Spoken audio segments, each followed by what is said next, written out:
Well, thank you tonight. This is the first of the series of open houses we're going to hold on the City of Peoria's Open Space Preservation Program. It's a program that's been going on for a few years here with the City of Peoria. My name is Sean Cruz-Weisner. I'm the Engineering Planning Manager for the city.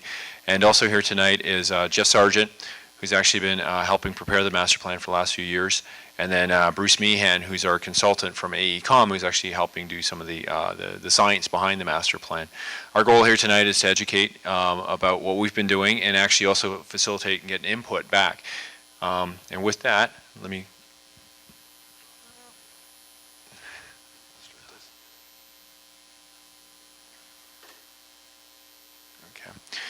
what I'm going to start with is the city's open space mission statement. And open space is really the preservation of the undeveloped land within the city. If you're a Peoria resident, you'll know that Peoria has currently has a planning boundary. It's about 230 square miles, and only a portion of that actually has been developed. There's a lot in northern Peoria that has not been developed. So within our general plan, we've actually identified and discussed this. We've talked about that the mission statement. I'll just read the first sentence. It is critical for a community to strike a balance at facilitating development without endangering the protection and sanctity of its natural resources. So when we look at that, we're talking about open space preservation. We're really talking about the lands that have not been developed. We have a lot of land up north which actually has entitlement to be developed, i.e. developers can come in, and even though it's not developed now, it actually will be developed within our next our period of history. But we want to figure out a way to manage that better, and what tools can we do to actually encourage and protect open space.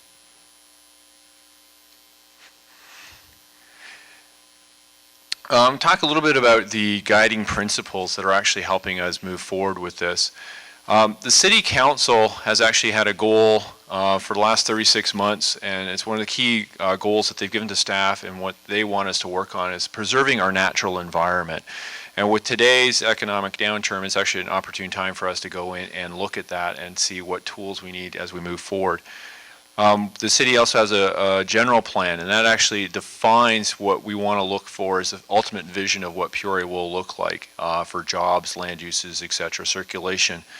And in 2001, the theme of open space was first amended into our general plan. It's been in there ever since. In 2001, it was actually voter ratified. We actually just went through another voter ratification of the master plan, or the general plan 18 months ago.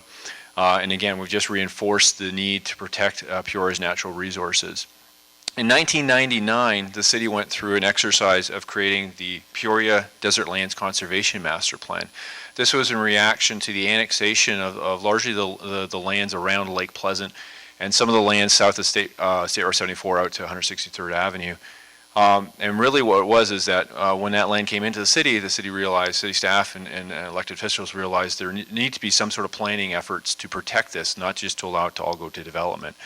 And really the two things really came out of that master plan, which have really helped us through the development cycle as we has currently slowed down, but it's given us some tools.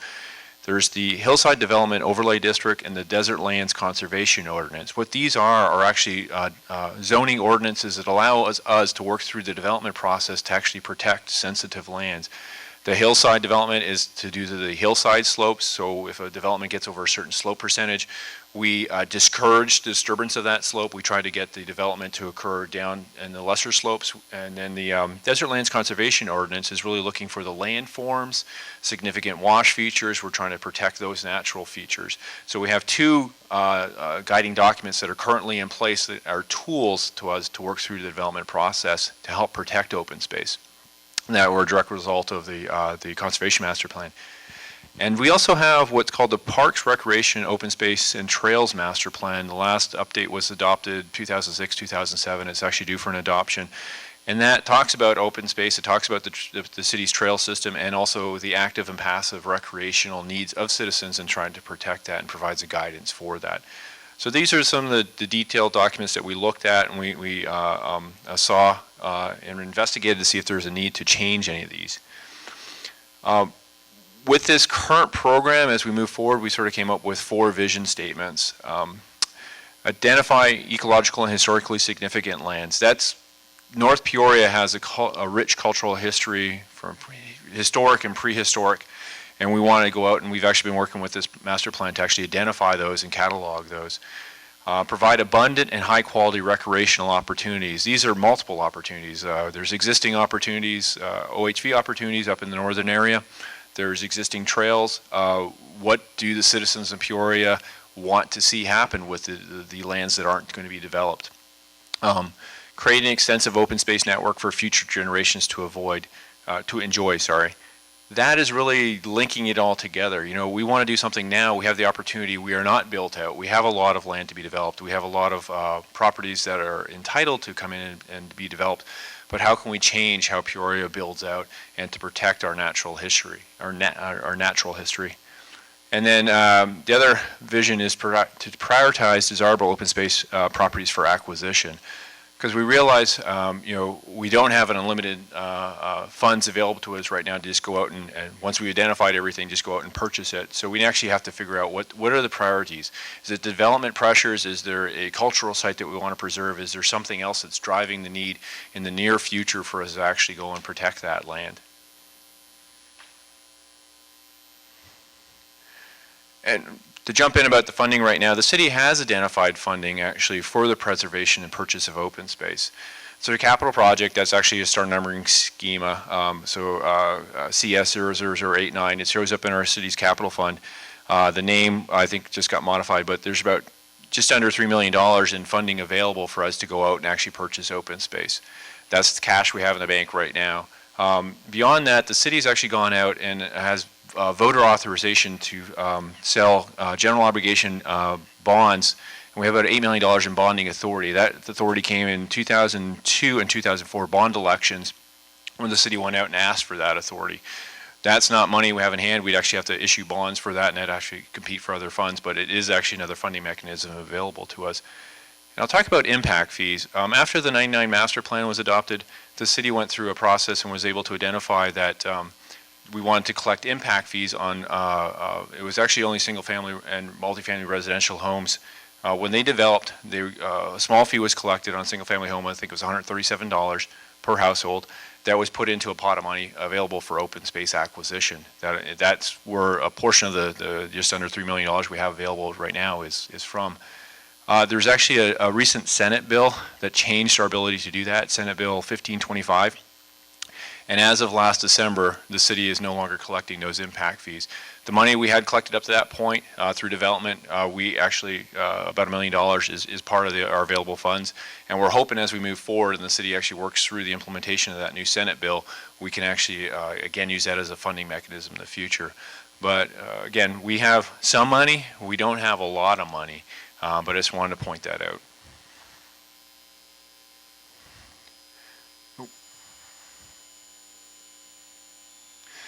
And I'll talk about the tools that the city currently has. I've talked a bit about that. You know, through the development process, we have what we call the DLCO, Desert Lands Conservation Ordinance. We have the Hillside Ordinance. We have other things that we can work with the development entitlement process to acquire open space. So that's not us going out and purchase it. It's someone comes in and says, I want to develop my property. We can work with them to preserve what we think are some sensitive lands. We realize there's probably some tweaks after we've been through this or are working through this master plan right now to those documents. We can do an outright land purchase, which is something, again, we just go out, get a land appraisal, and we actually just go out and pay cash for it and take it in and say that we're going to preserve this because we own it. Or we can actually work with landowners to get voluntary participation. We can ask them to put conservation or preservation easements on it or do a land trust, which is they're basically saying we will not develop this land. The city doesn't have to purchase it outright, but is being preserved for that. And even further than that, there's actually some other processes because a lot of the land that we currently have that is undeveloped in the city is actually either state owned by the state of Arizona or from the federal government.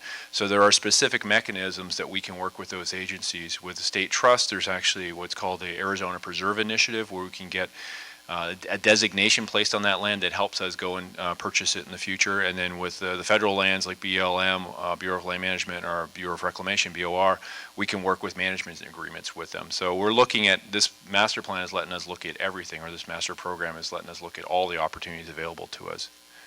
And with that, I'm going to pass it over to Bruce Meehan, who's going to talk about the process that we've used to actually identify the lands. Well, thank you very much, Sean. The process is pretty pretty straightforward. It starts off with determining open space types, and open space types are what types of open space do we want, and that is everything from areas we want to preserve for cultural to areas that are more passive that allow for recreational uses. So the process that we used was to develop criteria that help target those open space areas and target them for acquisition.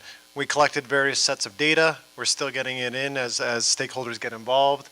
And then we built a tool, which was called an Open Space Decision Support System, that helps us find those areas that are out there within City of Peoria's planning boundary.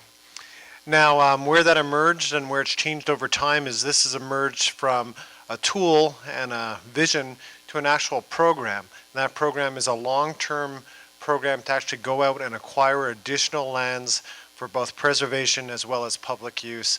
And this plan should go on from now till years into the future.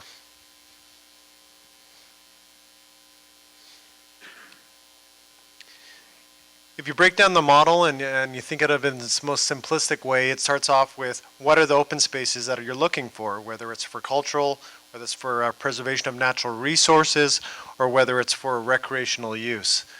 You put in your criteria, and essentially you have slider bars or weights from 1 to 10, and you say which factors do you want the model to go target that open space for acquisition. You can look at various scenarios, for example, who owns the land, what's the land that's most in risk of development, and it will be able to run through various scenarios to say which ones should you acquire based on those factors. And then the last thing that we did was calibration, and then making sure that the model actually worked and was picking out those open spaces that you would expect it to.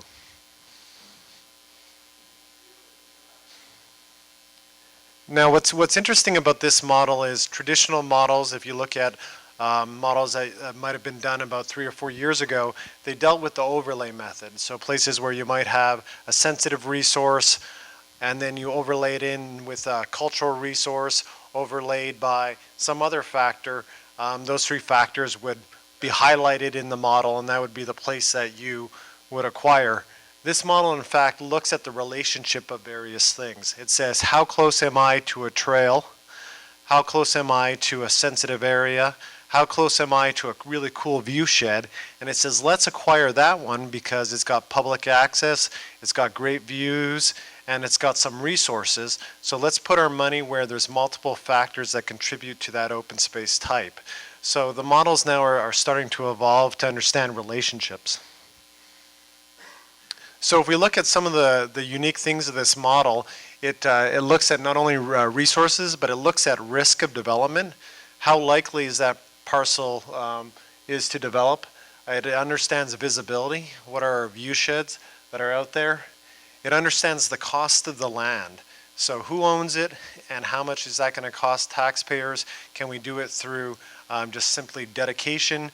Is it really already public land and we just don't want it to go away? So those are other factors. It understands access. Do we have access to that land for public use? And should we target areas where we do have access? Also, it understands how close we are to various things. And then it understands ownership, which really deals with cost and the ability to acquire that land. So the first thing that we did was we talked about values. What are our various values from 1 to 10 for these things? And our values range from everything to protecting wetlands, to hydrologies, to visibility and slope. We also defined our open space types, and going from top to bottom, those include natural resources. So when we're going out there and we're asking the model to find our most sensitive natural resources, we weighted various factors. For example, areas that have sensitive species on it, it would go and try to find those first. And it would also say, well, if we're going to be acquiring those areas, maybe they shouldn't be near population centers because of access. Cultural resources, areas that obviously have sensitive cultural artifacts on it, the model would go out and find those various factors. Other things like passive, where are the places that we like to recreate that have large vistas, large enough open space, maybe that are possibly not near population centers, so we can go out and we can recreate without having conflicts with proposed subdivisions. And then the last one is separation buffer, the concept that some of our open space can be used to separate ourselves from other uses, so either separating various communities from each other or separating some of our sensitive natural resources and recreation areas from planned development.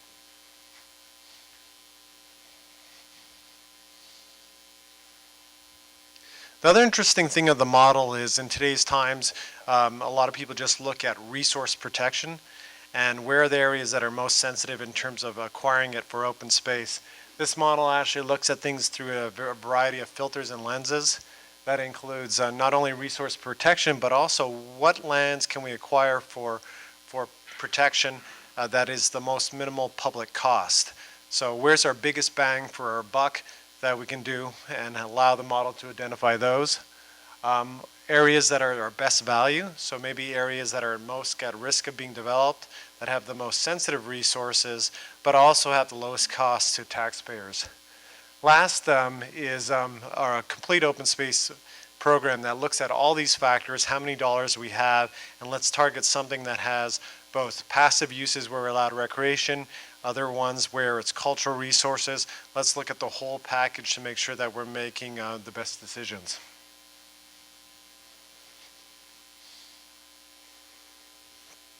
So the result of the model itself is, once you run the model goes in and targets those various open space types, so we have additional public lands. The program's framework includes the concept of districts, so that when we go in and we target open space for acquisition, we're making sure that we're doing this in a variety of districts so we don't end up with one type. For example, we got to make sure that we don't have all the lands that we protect up to the north. We have some that are close to town. But we have other ones in various landscapes. So over time, these districts are going to be used to monitor the success of the open space program to say, how well are we doing in each one of these various districts?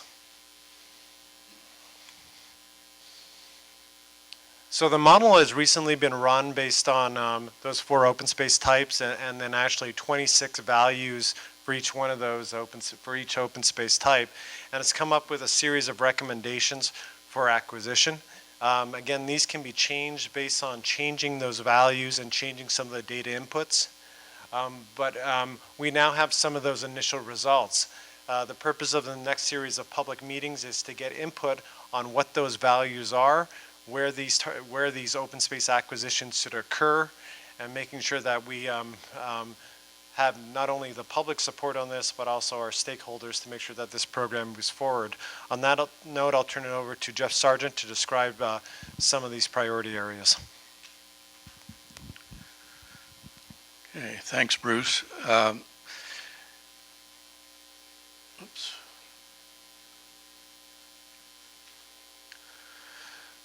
So through the model, we've come up with a series of focus areas, what we're calling PFAs, or primary focus areas.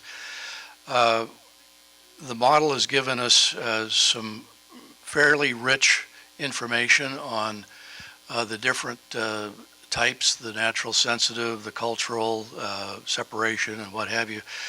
The next task that we have then was to actually go into these focus areas and take a look at where the boundaries are and what the conditions are. And I'm going to give you a couple of examples. Now, one of them we talked about was natural sensitive. And this is areas, of course, where you have extreme scenic beauty. If you've driven up along SR 74 and looked to the north, you know how beautiful the mountains look up through there, and especially around Lake Pleasant. These are resources that are important to the city, but they're also resources that are important for recreation uses as well. Hikers, equestrians, OHV, boaters. I mean, it's a very rich resource for us, not only in terms of scenic beauty, but in recreation value as well. So we've got a very large area that is primarily under ownership by BLM. In this particular case, and we'll be working with our partnering agencies like BLM and Bureau of Reclamation and state lands to develop a little tighter program for these particular areas. Another example, this is an example of heritage cultural site. Um, This particular area is in multiple ownerships, BLM, state land, private ownerships, flood control district. As Sean alluded to, we've discovered through a process here that the northern part of Peoria is culturally rich. There are historic mines throughout the area. There are prehistoric sites. There's a number of features that from the turn of the century, the Marionette Canal and other features that may be worth preserving. We're trying to identify those as we go through and then prioritize them so that the city can acquire them if it's necessary, or put a conservation district around it, or somehow preserve them so that we can have these for future generations. Here's an example of passive. Passive doesn't mean just go out and sit. It actually means passive recreation, which is, I suppose, maybe a misnomer, because passive recreation would be hiking, riding your trail bike in certain areas, riding your horse, mountain bike, a number of other activities. This particular area that I'm illustrating on this is the west terrace of the Agua Fria River. You'll notice there's some green splotches to this side of the area. Those are areas that will be dedicated to the city through private development as it comes in. Those are generally hilltops, areas above 15% slope. And they were done before the master plan. Our task now is to make sure that these open space areas in the future, and the ones that will be dedicated, are connected in some way so that wildlife can move through the ridge tops and through the washes down into the Agua Fria. What we want to avoid is the pack of coyotes going down your streets and javelinas rooting in your front yard. We're trying to give enough space for wildlife to be able to get from one area to the next. And in doing so, we actually open up some of these areas for recreation value, hiking and mountain biking and what have you. The other aspect is, if you can imagine, to the east of this area will be future employment and residential areas. You've got Lake Pleasant Parkway and the Loop 303. The scenic value from these roadways is very key to the city. We want to make sure that any development that occurs in these areas is responsibly and done well so that it doesn't despoil the appearance. We've got some very beautiful hiking trails near the area. An example of one up here, and there's certainly some beautiful vistas of the Agua Fria River. This last example, we call it separation buffer. It's to an area out to the west of our developed area right now, but it's an area that contains many washes that finger through this area. And as you can see, on this as well as the one before, there are some green splotches around the top and side, which are indication of future dedications by development that's coming in here. Well, we want to make sure that those green areas continue across the mountaintops. They're connected to the washes. We'll have opportunities. You can see the CAP canal is running through there. We'll have opportunities to bring trails up to the canal. There's a national trail that goes along the length of the CAP. We'll be able to connect into those. And so a separation buffer like this really is going to look at development in that particular area, and how do you interface with a natural area? What kind of edges do you plan for the development that comes in here? What we don't want are areas where you've got the trail coming right up to the back of the home, so that trail users are looking right over into the backyards of residents, which really kind of despoils the the experience for the trail user, and certainly despoils the experience of the homeowner who's maybe got people tracking over there. So we want to make sure we've got plenty of separation in an area like this so that we can get the wildlife in and out, and the users in and out, and everybody has a positive experience. And with that, do you have some closing comments, Sean?